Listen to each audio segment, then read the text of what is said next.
नमस्कार, मैं Ravish Kumar. Republic TV के मालिक और न्यूज एंकर अर्नब गोस्वामी के व्हाट्सएप चैट पर राहुल गांधी के बयान के बाद आज कांग्रेस ने विस्तृत प्रेस कॉन्फ्रेंस की।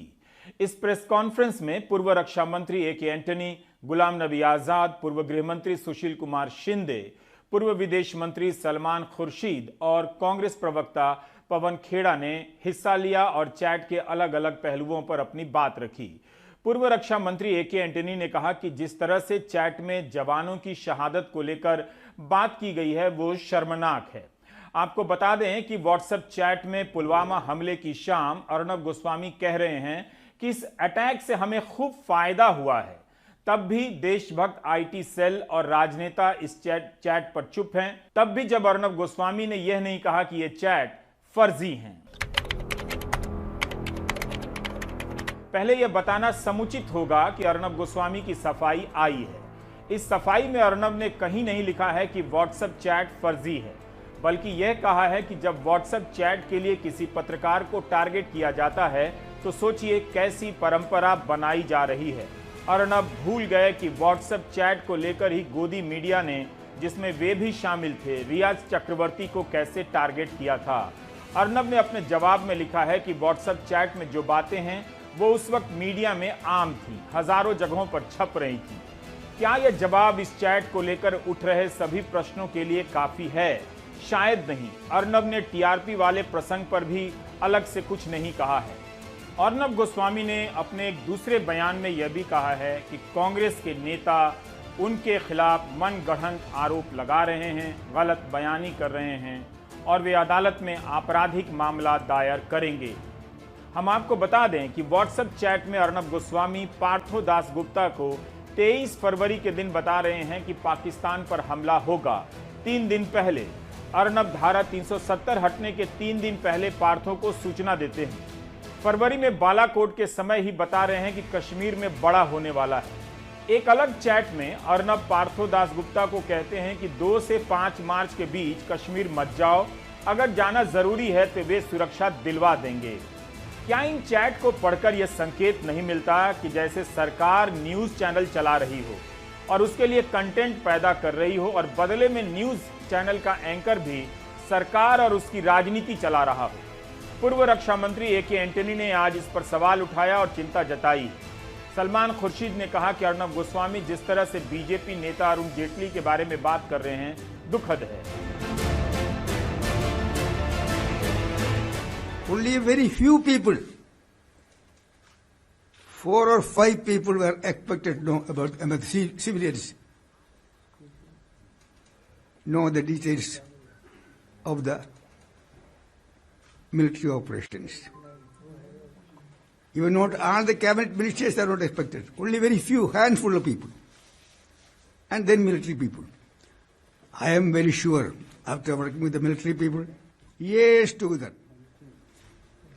no military officer will leak such a sensitive documents or details to the,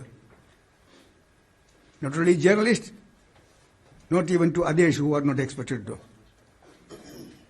So these documents were released, leaked to the media, not the entire media, only one journalist.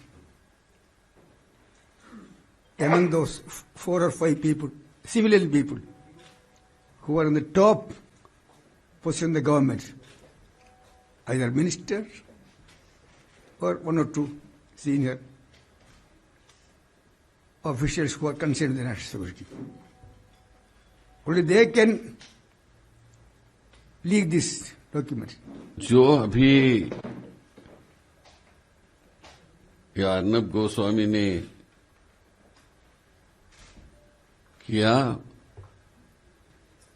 वो केवल देश के लिए नहीं तो पूरे journalism के लिए एक लांछनास्पद चीज है। जैसे इतने साल में किसी जर्नलिस्ट ने, किसी संस्था ने इस तरह का नेशनल सिक्योरिटी एक्ट के बारे में उल्लंघन किया है, ऐसी घटना इस देश में नहीं हो गई थी। तो पार्लियामेंट में तो ये इस पर उठाएंगे, लेकिन सरकार ने इस पर जो ऑफिशियल सीक्रेट एक्ट के बारे में जो करना है वो अभी तक नहीं किया है। व्हाट्सएप चैट में अर्नब गोस्वामी पूर्व रक्षा मंत्री अरुण जेटली के बारे में भी जिस तरह से बात कर रहे हैं, उसे लेकर सलमान खुर्शीद ने प्रतिक्रिया दी है और कहा है कि बहुत पीड़ादायक है, बीजेपी के नेताओं ने नहीं। The kind of conversations that have come about him is deeply, deeply saddening, very hurtful. To create a controversy about his death, he was on his deathbed, and yet here is a cynical, hardened mind talking about why doesn't he die quickly. In other words, कि उनको जिंदा रखने का क्या प्रयास हो रहा है जब प्रधानमंत्री को बाहर जाना है, जल्द देश छोड़कर कहीं और दौरे पर जाना है, तो उनको जीवित रखने का ये क्या प्रयास है, ये क्या ढोंग है। मैं नहीं सोचता हूं कि इससे दुखित और कोई बात हो सकती है। पार्थो अपने चैट में कहते हैं कि NM/AS को सबसे पहले दूसरे टर्म में वित्त मंत्रालय में फेरबदल करनी चाहिए।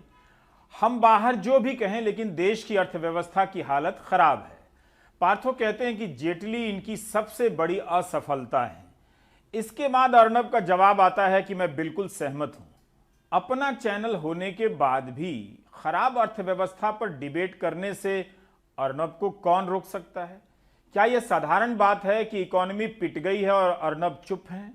भारत में बेरोजगारी है, करोड़ों लोगों की नौकरियां चली गई, बिजनेस बर्बाद हो गए, आम लोगों को 92 से 95 रुपए लीटर पेट्रोल के देने पड़ रहे हैं। आखिर अर्नब किस भारत माता की जय बोलते हैं? आप प्राइवेटली बोलते हैं कि अर्थव्यवस्था तबाह हो गई, लेकिन कहते हैं मैं टीवी पर नहीं बोल सकता। क्यों? क्या दबाव है आप पर? क्या मजबूरी है आपकी कि देश को आप बता नहीं सकते कि अर्थव्यवस्था डूबी हुई है? डरते हैं या कोई ऐसे संबंध है आपके इस सरकार से जिसमें क्विड प्रो को है, आपको लाभ मिलता है, उनसे आप उन्हें लाभ पहुंचाते हैं, इसलिए आप सच देश को नहीं बताते और अपने आप को पत्रकार कहते हैं? लानत है ऐसी पत्रकारिता। एक बात ये जो कही जा रही है कि जो गोपनीय जानकारी है ये बाहर कैसे आ जाती है, ये वो सरकार है, भारतीय जनता पार्टी वो दल है जिसके लिए देश हित सर्वोपरि है। देश की अखंडता से कभी समझौता नहीं होगा। और उसी कांग्रेस को मैं याद दिलाना चाहता हूं जिसने आज पावर पैक्ड प्रेस कॉन्फ्रेंस करी है। ऑगस्टा वेस्टलैंड से जुड़ी हुई, रक्षा समझौतों से जुड़ी हुई जो बड़ी ही सेंसिटिव इंफॉर्मेशन है, वो बिचौलियों और दलालों के पास अगर पहुंचती थी तो वो यूपीए और कांग्रेस की सरकार में पहुंचती थी। क्या कांग्रेस प्रवक्ता पवन खेड़ा की बात सही है कि अर्नब डर से नहीं बोल रहे हैं? अर्नब गोस्वामी टीवी पर नहीं बोल सकते कि देश की अर्थव्यवस्था खराब है? क्या अर्नब को किसी से डर लगता है? अगर लगता है तो वो मेरे पास आए, उसका नाम बताएं। जब मैं प्राइम टाइम की एंकरिंग करता हूं तो यहां मेरे बगल में खड़े रहें, बिल्कुल डर नहीं लगेगा। कुणाल कामरा भी यहां नहीं आते हैं। हाँ, यहां कूदने फांदने की जगह नहीं है, कम है, दीवार है, टकरा जाएंगे, चोट लग सकती है। ना उछलने कूदने दूंगा मैं, क्योंकि मेरा घर छोटा है और सामान सारे सस्ते हैं, टूट गए तो। लेकिन यहां मेरे बगल में खड़े रहेंगे तो सारा डर भाग जाएगा और मेरे साथ बता सकेंगे कि भारत की अर्थव्यवस्था की हालत वाकई खराब है। सुधा भारद्वाज, वरवरा राव, वर्नन गोंजाल्वेस, गौतम नवलखा, स्टेन स्वामी, आनंद तेलतुंबडे, रोना विल्सन, सुरेंद्र गाडलिंग, महेश रावत, शोमा सेन, अरुण फेरेरा, उमर खालिद, देवांगना कालिता, नताशा नरवाल, इन सब के खिलाफ अभियान चलाकर अर्नब ने एक तरह से जनमत तैयार किया। तब तो अर्नब को किसी से डर नहीं लगा, अपनी अंतरात्मा से भी नहीं। बात मेरी ही सच होगी, बस तब आपके पास अफसोस के अलावा कुछ नहीं होगा। गोदी मीडिया के तंत्र के बारे में आपको बता दिया था समय से पहले, कैसे करोड़ों दर्शकों को फर्जी मुद्दों से बेवकूफ बनाया जा रहा है, सांप्रदायिक बनाया जा रहा है। मुंबई पुलिस ने टीआरपी के फर्जीवाड़े के मामले में एक पूरक चार्जशीट के तौर पर इस चैट की ट्रांसक्रिप्ट यानी बातचीत के विवरण को पेश किया है। आज पार्थो दास गुप्ता की बेल रिजेक्ट हो गई। उन्हीं के साथ की बातचीत का ये जो ब्यौरा है, हमारे सहयोगी अरविंद गुणाशेखर ने अध्ययन किया है उसका। टीआरपी का फुल फॉर्म होता है टेलीविजन रेटिंग पॉइंट, और बार्क का फुल फॉर्म होता है ब्रॉडकास्ट ऑडियंस रिसर्च काउंसिल। क्या टीआरपी फिक्स की जा सकती है? दुनिया जानती है कि फिक्स की जा सकती है। बात सिर्फ सबूत और साबित करने की है, जो नहीं की जाती है। यही है पार्थो दास गुप्ता, बार्क का पूर्व सीईओ, और ये हैं रिपब्लिक टीवी के मालिक और न्यूज एंकर अर्नब गोस्वामी। अर्नब पार्थो से पत्रकार के रूप में नहीं, बल्कि बिजनेसमैन के रूप में अपने चैनल के धंधे के लिए बात कर रहे हैं। 3000 पन्नों में दोनों की बातचीत से आपको भारत के लोकतंत्र के खात्मे का पूरा प्लान समझ आ सकता है। चैनलों में जो देखते हैं उसे कंटेंट कहा जाता है। कैसे एक दल की राजनीति के हिसाब से कई चैनलों पर एक कंटेंट फैलाकर रेटिंग का गेम खेला जाता है। दोनों की यह बातचीत गोदी मीडिया के बाकी चैनलों को धोखे में रखकर अपना धंधा चमकाने तक ही सीमित नहीं है। सोचिए, जो गोदी मीडिया पूरे देश को धोखे में रख रहा है, उसे भी कोई धोखे में रख रहा है, और वह भी गोदी मीडिया का ही हिस्सा है। इसलिए इस मसले पर गोदी मीडिया में चुप्पी है। बातचीत का यह हिस्सा भी कम खतरनाक और संवेदनशील नहीं है। इस बातचीत में दोनों फ्रंटमैन की तरह दिखाई देते हैं, लेकिन बैकग्राउंड में आपको प्रधानमंत्री कार्यालय, सूचना प्रसारण मंत्रालय, मंत्री, telecom regulatory authority of India TRAI, बहुत कुछ और भी दिखाई देते हैं। सवाल तो यह भी उठ रहा है कि मीडिया इस मसले को लेकर क्यों चुप है। आप अपने हिंदी अखबारों को चेक कर सकते हैं कि इस खबर की विस्तृत रिपोर्टिंग हुई है या 2-4 लाइन में ही निपटा दिया गया है। न्यूज ब्रॉडकास्टर्स एसोसिएशन NBA ने अर्नब के चैनल के खिलाफ कार्रवाई करने की मांग की है। सोचिए, न्यूज चैनलों की नियामक संस्था जिसके सब सदस्य हैं, अर्नब के खिलाफ एक्शन की मांग कर रही है, तब भी कई चैनलों पर इसका कवरेज या तो नहीं है या महज औपचारिकता भर है। NBA ने अपने बयान में यह भी कहा है कि रेटिंग एजेंसी बार्क को पहले भी शिकायतें दी गई थीं, मगर उस पर कोई ध्यान नहीं दिया गया। इसलिए इस प्रसंग को भी समझना जरूरी है। इस चैट में यानी बातचीत में पार्थो दास गुप्ता रेटिंग से संबंधित ऐसी जानकारियां साझा कर रहे हैं अर्नब से, जो उन्हें नहीं करनी चाहिए थी। उनका काम था ऐसी जानकारियों को गुप्त रखना, क्योंकि इससे दूसरे चैनलों के बिजनेस पर असर पड़ रहा था। रिपब्लिक ऑफ इंडिया के प्रधानमंत्री रिपब्लिक चैनल देखते हैं, जिनके एंकर व्हाट्सएप में फिक्सिंग की बात करते हैं। कैसे, आइए दिखाता हूं। अर्नब गोस्वामी कहते हैं कि हमारी बातचीत के बाद मैंने प्रधानमंत्री से बात की, बुधवार का कंफर्म है, या हमारे बीच की बात है। बात क्या है इसका जिक्र नहीं है। पार्थो दास गुप्ता कहते हैं ओके ग्रेट। अर्नब गोस्वामी कहते हैं उनके कमरे में हमारा चैनल चलता है। पार्थो दास गुप्ता कहते हैं आपको फोटो लेकर उसका विज्ञापन निकालना चाहिए। अर्नब गोस्वामी कहते हैं आज उम्मीद है कि ज्यादा नंबर आएंगे, स्पाइक होगा, क्योंकि हम पूरे प्राइम टाइम में मोदी को ही दिखाएंगे। पार्थो दास गुप्ता कहते हैं मुझे PMO में कुछ जुगाड़ करवा दो, बिना कहे मैंने आपको इतना सपोर्ट किया है, दूसरों को जाम कर दिया है। अर्नब गोस्वामी कहते हैं नोट कर लिया, और यह होगा, गुरुवार को प्रधानमंत्री से मिल भी सकता हूं। पार्थो दास गुप्ता कहते हैं किसी से कहो कि रजत को, NBA को और TRAI को कहे कि हमें न तंग करे। TRAI यह गलत फैला रहा है कि हम रेटिंग नहीं दिखा रहे हैं। मैंने विज्ञापन दाताओं वाली स्टोरी में बीजेपी की भी मदद की है। कमाल है, सूचना प्रसारण मंत्रालय की भी कई बार मदद की है। अब समय है कि वे उन लोगों को किनारे लगाएं, साइड करें जो उनके खिलाफ हैं। ये कहते हैं कि मैं 18 घंटे काम करता हूं। आप समझ गए होंगे कौन कहता है, क्या काम करते हैं, ये इन चैट्स से मालूम पड़ जाता है। ये प्रधानमंत्री हैं इस विश्व के सबसे बड़े लोकतंत्र के चुने हुए प्रधानमंत्री। उनके पास इतना समय है कि अर्नब गोस्वामी जी, बार्क, TRAI, ये सारे मुद्दे उनके दरवाजे पर ले जाते। जरा मुसीबत आई, राइवल चैनल से पहुंच गए प्रधानमंत्री का नाम लेने। ये प्रधानमंत्री का नाम लेने की जरूरत एक बिजनेसमैन, एक लॉबिस्ट, माफ कीजिएगा, वो कैसे आ जाती है? बार्क एक रेटिंग एजेंसी है। इसके सीईओ कह रहे हैं कि बीजेपी और सूचना प्रसारण मंत्रालय की मदद की। यह किस तरह की मदद थी? इस बातचीत में अर्नब फेंक नहीं रहे हैं, फेंकू नहीं है, वो बता रहे हैं कि प्रधानमंत्री से बात हो गई और फिर बात होने वाली है, मुलाकात होने वाली है। किस बात को लेकर मुलाकात हुई, यह जानने का विषय हो सकता है। ऐसे ही एक और चैट से पता चलता है कि रिपब्लिक टीवी को स्थापित करने में सरकार और बाजार की एजेंसियां किस तरह मदद कर रही हैं और उनका आपस में किस तरह का गठजोड़ है। पार्थो कहते हैं कि अगर आप प्रधानमंत्री कार्यालय में मीडिया सलाहकार टाइप का पद दिला सकते हैं तो मैं बार्क में फेडअप हो चुका हूं। अर्नब गोस्वामी कहते हैं मंत्री आपको बुलाएंगे जहां पर अपने काम के बारे में आप प्रेजेंटेशन दे सकते हैं। वेंकैया के साथ अकेले में बात होगी 1 to 1। वेंकैया नायडू उस समय सूचना प्रसारण मंत्री थे, इस वक्त भारत के उपराष्ट्रपति हैं। अर्नब की इतनी पहुंच है कि पार्थो को लगता है कि पीएमओ में जुगाड़ हो जाएगा। पान की दुकान नहीं है पीएमओ, प्रधानमंत्री का कार्यालय है। अर्नब की भाषा में आश्वासन भी नहीं है, गारंटी का दंभ दिखता है। किस कॉन्फिडेंस से कह रहे हैं कि सूचना प्रसारण मंत्री पार्थो से अकेले में मिल लेंगे। आपने ऐसी खबर तो पढ़ी होगी कि नकली आईएएस बनकर नौकरी दिलाने वाला नोएडा में गिरफ्तार हुआ, बहराइच में गिरफ्तार हुआ, पढ़ी होगी।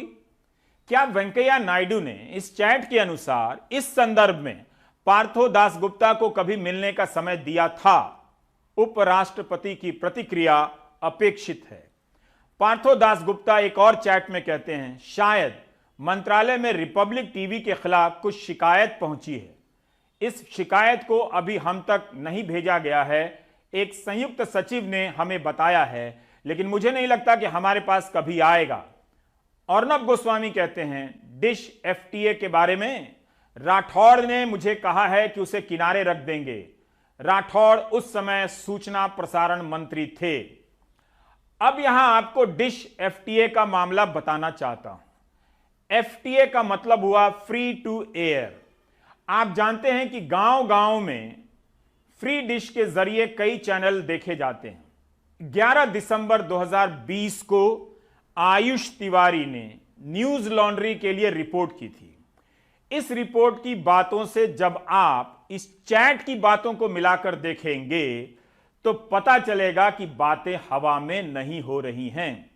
मामला यह है कि अर्नब गोस्वामी के चैनल ने दूरदर्शन के फ्री डिश चैनल का गलत इस्तेमाल किया। न्यूज लॉन्ड्री के अनुमान के अनुसार इससे प्रसार भारती को 52 करोड़ का नुकसान हुआ। डीटीएच एफटीए पर अपना चैनल दिखाने के लिए ब्रॉडकास्टर को किसी एक स्लॉट को खरीदना पड़ता है, जिसकी नीलामी होती है, करोड़ों रुपए की फीस देनी होती है। जबकि रिपब्लिक टीवी ने फीस नहीं दी, मुफ्त में रिपब्लिक और जी के 8 चैनल समेत 32 प्राइवेट चैनल डीडी के फ्री डिश पर दिखाए जाने लगे। इससे सरकार के राजस्व को नुकसान हुआ, न्यूज लॉन्ड्री की रिपोर्ट कहती है। क्या यह वजह है कि बाकी न्यूज चैनल भी इस रिपोर्ट को लेकर चुप हो गए?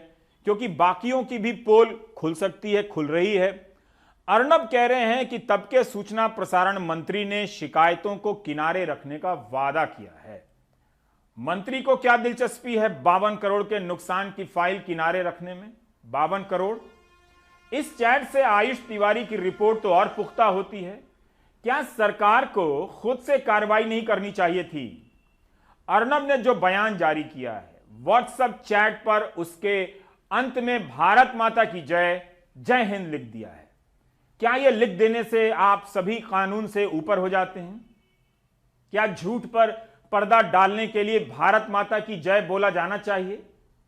मेरी माने तो भारत माता की जय तभी बोलें जब आप प्रातः स्नान करें, ध्यान करें, मन में किसी प्रकार का झूठ ना हो, कपट ना हो, मन आपका पवित्र हो। क्या अर्नब की जगह कोई और पत्रकार होता और उसके चैट से ऐसी संवेदनशील सूचनाएं पकड़ी जाती तो सरकार चुप रहती? अब आगे बढ़ते हैं टीआरपी वाले हिस्से की तरफ। एक चैट में पार्थो दासगुप्ता कहते हैं कि हम हर दिन की रीच के आंकड़े किसी को नहीं देते हैं। रीच, खुश हूं कि टीम्स अनधिकारिक रूप में सहयोग कर रही है। दिल से शुभकामनाएं बॉस, लेकिन बार की तरफ से नहीं। मैं सच में चाहता हूं आप सफल हों। एक खास समय में कितने लोग किसी एक चैनल को 1 मिनट तक देखते हैं, इस डेटा को रीच कहते हैं, डेली रीच डेटा कहते हैं। यह डेटा हफ्ते में 1 बार आता है, लेकिन रिपब्लिक टीवी को उसी दिन दिया जा रहा है, जिससे पता चल गया उसे कि किस स्टोरी को दिखाने से, किस मुद्दे को दिखाने से टीआरपी ज्यादा मिलती है। तो आपने देखा कि भारत माता की जय बोलने वाले अर्नब गोस्वामी के चैनल के नंबर 1 होने का राज क्या है? Do you get my point? What will you do when there will be no democracy? Check. If you will at least be allowed to play gilli danda or not. Check. आप कह सकते हैं एक तरीके का रेटिंग चोरी है। ये टीआरपी स्कैम नहीं है, रेटिंग चोरी है। और रेटिंग चोरी से क्या होता है? जैसे रिपब्लिक जैसा चैनल, क्रिस्टोफ जैफ्रेलो ने कैरावान मैगजीन में लिखा है कि अगर रिपब्लिक भारत ने एक डिबेट बीजेपी के खिलाफ किया हो तो 12 डिबेट ऐसे हैं जो कि या तो प्रो बीजेपी है, बीजेपी और सरकार के समर्थन में है, या एंटी ऑपोजिशन, ऑपोजिशन के खिलाफ है। ऐसा एक चैनल अगर रेटिंग चोरी करे और तब बाकी पूरे मार्केट को लगे कि ये जो दिखा रहा है वही लोग देखना चाहते हैं, तो सारे जितने भी चैनल है वो वही दिखाने की कोशिश करेंगे और पूरा जो मीडिया का जगत है वो प्रो यानी कि सरकार का समर्थक बन जाएगा। एक किसी शख्स ने कहा था कि पत्रकारिता क्या है? पत्रकारिता वो है जो कहीं कोई सेठ या बाबू या नेता या कोई सत्ताधारी या बलवान आदमी रोकना चाहता है, वही पत्रकारिता है। बाकी सब पीआर है, पब्लिक रिलेशन है। ये पीआर का जो जर्नलिज्म है, पूरा जर्नलिज्म का जगत वही पीआर के जर्नलिज्म में फंस जाता है, उस दलदल में। और ये भारत में डेमोक्रेसी के लिए खतरा है। ऐसे चैनल जब रेटिंग चोरी करते हैं तो पूरा न्यूज मार्केट एक तरफ हो जाता है, सरकार के समर्थन में हो जाता है और सवाल जो पूछते हैं उनके खिलाफ खड़ा हो जाता है। अर्नब और पार्थो की बातचीत में और भी चैनलों के नाम आते हैं जिन्हें अर्नब ठिकाने लगाने की बात करते हैं।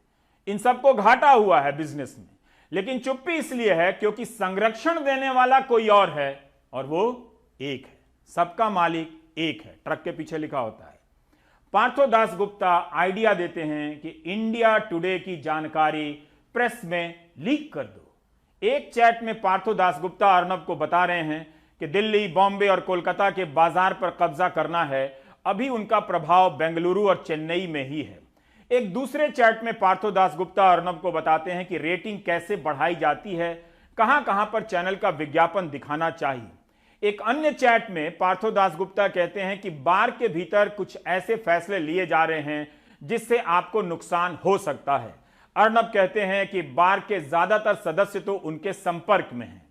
सब कुछ मुंबई पुलिस को साबित करना होगा, मगर यह आसान नहीं। इस चैट से प्रधानमंत्री, प्रधानमंत्री कार्यालय, कई सूचना प्रसारण मंत्री, प्रसार भारती, TRAI की भूमिका सामने आती है। जाहिर है इसकी जांच मुमकिन नहीं है। इस तरह की जांच आप भी जानते हैं कि सिर्फ विपक्ष की सरकार के खिलाफ, उसके विधायक के खिलाफ या नेताओं के खिलाफ या सवाल करने वाले पत्रकारों के खिलाफ ही हो सकती है। अर्नब तो यह भी कह रहे हैं कि 2 महीने में जब बीजेपी सत्ता में आएगी तो TRAI को ही कमजोर कर देगी। और उनके जो चैट्स आए हैं अर्नब गोस्वामी और पार्थो दासगुप्ता के अमित शाह के विषय में, चौंका देते हैं। पार्टी के प्रेसिडेंट हैं आप, आपका क्या हक बनता है कि TRAI जो कि एक ऑटोनोमस एजेंसी है, उसकी गतिविधियों में आप हस्तक्षेप कर रहे हैं, उसको इन्फ्लुएंस कर रहे हैं, उस पर दबाव डाल रहे हैं क्योंकि अर्नब गोस्वामी चाहता है आप उस पर दबाव डालें। यह किसी पार्टी के राष्ट्रीय अध्यक्ष का काम है। पार्थो दासगुप्ता को मिलवाने ले जाया जा रहा है अमित शाह से। क्यों साहब, क्या बात हुई वहां? आप अपने राइवल्स को फिक्स कर रहे हैं। अलग अलग चैनल्स के बारे में जिक्र है कि उनको फिक्स करिए, बार्क को फिक्स, TRAI को फिक्स करिए, उस पर दबाव डालिए। How can the president of the party so brazenly interfere in policy matters to help a media house, to help a businessman at the expense of others? MK Venu कहते हैं कि यह मामला सिर्फ अर्नब तक सीमित नहीं है, सिर्फ रेटिंग में छेड़छाड़ तक सीमित नहीं है। इस चैट को देखते हुए आप समझ सकते हैं कि गोदी मीडिया ऐसे ही नहीं बना है। यह एक सिस्टम का नाम है जिसका एक संरक्षक है, सबका मालिक एक है। BARC जो एक इंडस्ट्री बॉडी है, सेल्फ रेगुलेटरी बॉडी, जो TRPs को गवर्न करती थी, ये बिल्कुल फेल हो चुकी है और ये BARC की विश्वसनीयता अब खत्म है और इसको पूरी तरह इसको बंद करके एक नया कमीशन एक सेटअप करना पड़ेगा जिसमें विश्वसनीय लोग हों, जिसमें इंडस्ट्री के लोग, जो मीडिया के जो प्रमोटर्स हैं, उनसे इसको दूर रखा जाए और इस कमीशन में रिटायर्ड जजेस सुप्रीम कोर्ट के और रिटायर्ड एडमिनिस्ट्रेटर्स जिनकी अच्छी क्रेडिबिलिटी हो उनको रखा जाए और एक नए सिस्टम को एक लाने की जरूरत है। इसलिए मैं कहूंगा कि जो नेशनल ब्रॉडकास्टर्स एसोसिएशन का जो वक्तव्य आया है आज कि BARC को ही चलने दीजिए और BARC को रिपब्लिक टीवी के TRPs को सस्पेंड कर देना चाहिए और जब तक कोर्ट का ऑर्डर नहीं आता तब तक BARC ही ये इन सब चीजों की देखरेख करे, इससे मैं सहमत नहीं हूं। BARC की विश्वसनीयता बिल्कुल खत्म हो चुकी है। आप क्रोनोलॉजी समझिए, किसी ना किसी टॉपिक में पाकिस्तान लाकर एंकर ऐसे मजमा जमाएगा, बताएगा जैसे वही अकेला पाकिस्तान से लड़ रहा है, सेना नहीं लड़ रही है, लेकिन आपको वो अपना खेल नहीं बताएगा कि कैसे पाकिस्तान का नाम लेकर हिंदुस्तान को खोखला कर रहा है। सुनील सिंह हमारे सहयोगी बता रहे हैं कि TRP वाले केस की मौजूदा स्थिति इस वक्त क्या है। अब तक उस पूरे मामले में 15 लोगों की गिरफ्तारी हो चुकी है और 2 बार चार्जशीट भी फाइल हो चुकी है। हजारों पन्ने की चार्जशीट में ढेर सारे सबूत दिए गए हैं। आरोप ये लगा है कि रिपब्लिक टीवी की TRP बढ़ाने के लिए एक तो बैरोमीटर में छेड़छाड़ की जा रही थी, लोगों को रिश्वत देकर ज़्यादा लोगों को देखने के लिए कहा जा रहा था, और दूसरा ड्यूअल फ्रिक्वेंसी पर भी चैनल चलाया जा रहा था, यानी कि एक ही चैनल 2 अलग अलग फ्रिक्वेंसी पर चला रहा था, जिससे कि अपने आप में TRP जो है कि बढ़ जाती है। तो ये सब खेल जो है, जो बाढ़ के पूर्व सीईओ हैं पार्थो दास गुप्ता, उनसे मिलकर खेला जा रहा था। तो इस संबंध में वो उनकी गिरफ्तारी हो चुकी है। वो इस समय उनकी तबीयत खराब है, JJ अस्पताल में उन्हें भर्ती कराया गया है। आज ही अदालत ने उनकी जो जमानत अर्जी थी उसको खारिज कर दिया है। इस जांच आगे चल रही है, अभी और सी बहुत सी गिरफ्तारियां हैं इसके संदर्भ में। मामला हाईकोर्ट में भी लंबित है और खुद जो है कि अर्नब गोस्वामी भी इस पूरे मामले को लेकर संदेह के घेरे में हैं। उन पर भी गिरफ्तारी की तलवार कहीं ना कहीं लटक रही है। जहाँ मुंबई पुलिस ने सबूत के तौर पर रिपब्लिक नेटवर्क का फॉरेंसिक ऑडिट भी करा चुकी है, ताकि उसमें और भी कुछ सबूत और जानकारी इकट्ठा कर चुके। मुंबई पुलिस ने तो TRP स्कैम की चार्जशीट में उन जानकारी को लगाकर एक तरह से सार्वजनिक कर दिया है। महाराष्ट्र की सरकार कह रही है कि हम उस मामले में आगे की एक समिति बिठाई जाएगी और फिर आगे जांच का आदेश दिया जाएगा। पहले रेटिंग का काम टैम नाम की कंपनी करती थी। भ्रष्टाचार पकड़ा गया, विवाद हुआ तो बार्क कंपनी आई। अब इसकी भी पोल इस तरह से खुल गई है। फिर एक नया सिस्टम आएगा, एक नई कंपनी आएगी और आपकी आंखों में धूल झोंका जाएगा कि अब सब कुछ ठीक होगा, लेकिन होगा वही जो टैम के समय से चला आ रहा है। सोचिए, ये उस देश का हाल है जो 5 ट्रिलियन इकोनॉमी बनने का ख्वाब देखता है, लेकिन अरबों रुपए के विज्ञापन देने के लिए उसके पास इस तरह के फर्जी सिस्टम है, या ऐसा सिस्टम है जहां फर्जीवाड़ा आसानी से चलता है। अनिंद्यो चक्रवर्ती ने भी बताया, और फिर से बताना जरूरी है, कि अर्नब गोस्वामी उस सिस्टम का नाम है जिसके तहत विपक्ष को खत्म किया जा रहा है। विपक्ष को दिखाया नहीं जाता है, आपके दिमाग में यह बिठाया जाता है कि विपक्ष कहां है। आप चेक करें कि उनके मसले पर कांग्रेस ने जो प्रेस कॉन्फ्रेंस की है वो कहां कहां दिखाया गया है, कहां कहां छपेगा। कैरवा पत्रिका के दिसंबर अंक में अर्नब के डिबेट का विश्लेषण छपा है। क्रिस्तोफ जफरलॉट और विहंग जुमले ने किया है। इस रिसर्च में रिपब्लिक टीवी और NDTV 24/7 के डिबेट की तुलना की गई है 2 अंग्रेजी चैनलों की। मई 2017 में रिपब्लिक चैनल के शुरू होने से लेकर अप्रैल 2020 तक कुल 1779 डिबेट का अध्ययन किया गया। रिपब्लिक टीवी ने 2017 और 2020 के बीच विपक्ष के खिलाफ सबसे अधिक 595 डिबेट किए, बीजेपी के समर्थन में 204 डिबेट किए और राष्ट्रवाद पर 179 डिबेट, जिसका राजनीतिक संबंध बीजेपी से ही था। रिपोर्ट ने पाया है कि रिपब्लिक टीवी ने भारी संख्या में बीजेपी के समर्थन में डिबेट किए। अगर 100 डिबेट विपक्ष के खिलाफ हुए तो बीजेपी के खिलाफ सिर्फ 8, वो भी सामान्य नेताओं के खिलाफ। बीजेपी के खिलाफ होने वाले डिबेट में प्रधानमंत्री की आलोचना नहीं की गई। इनमें योगी आदित्यनाथ, मेनका गांधी, एमजे अकबर और प्रज्ञा सिंह ठाकुर की आलोचना की गई। विपक्ष के खिलाफ किए जाने वाले डिबेट में ज्यादातर केवल कांग्रेस और गांधी परिवार की आलोचना की गई। 2019 के आखिरी महीनों से लेकर 2020 के शुरुआती महीनों में रिपब्लिक टीवी ने नागरिकता कानून विरोधी आंदोलन की आलोचना करते हुए 54 डिबेट किए। इसमें से 30% शाहीन बाग पर थे। तो इस तरह से आप देखेंगे कि तमाम न्यूज चैनलों के जरिए विपक्ष पर हमला बोला गया। जनता सरकार से सवाल करना चाहती है, लेकिन गोदी मीडिया का सिस्टम विपक्ष से सवाल करने लगा। विपक्ष को दिखाना बंद सा कर दिया। यह काम सिर्फ रिपब्लिक टीवी ने नहीं किया, बल्कि ज्यादातर न्यूज चैनलों ने किया और अखबारों ने भी। कितनी बार कहा है, आज फिर कहता हूं, गोदी मीडिया भारत के लोकतंत्र की हत्या कर रहा है, कर चुका है।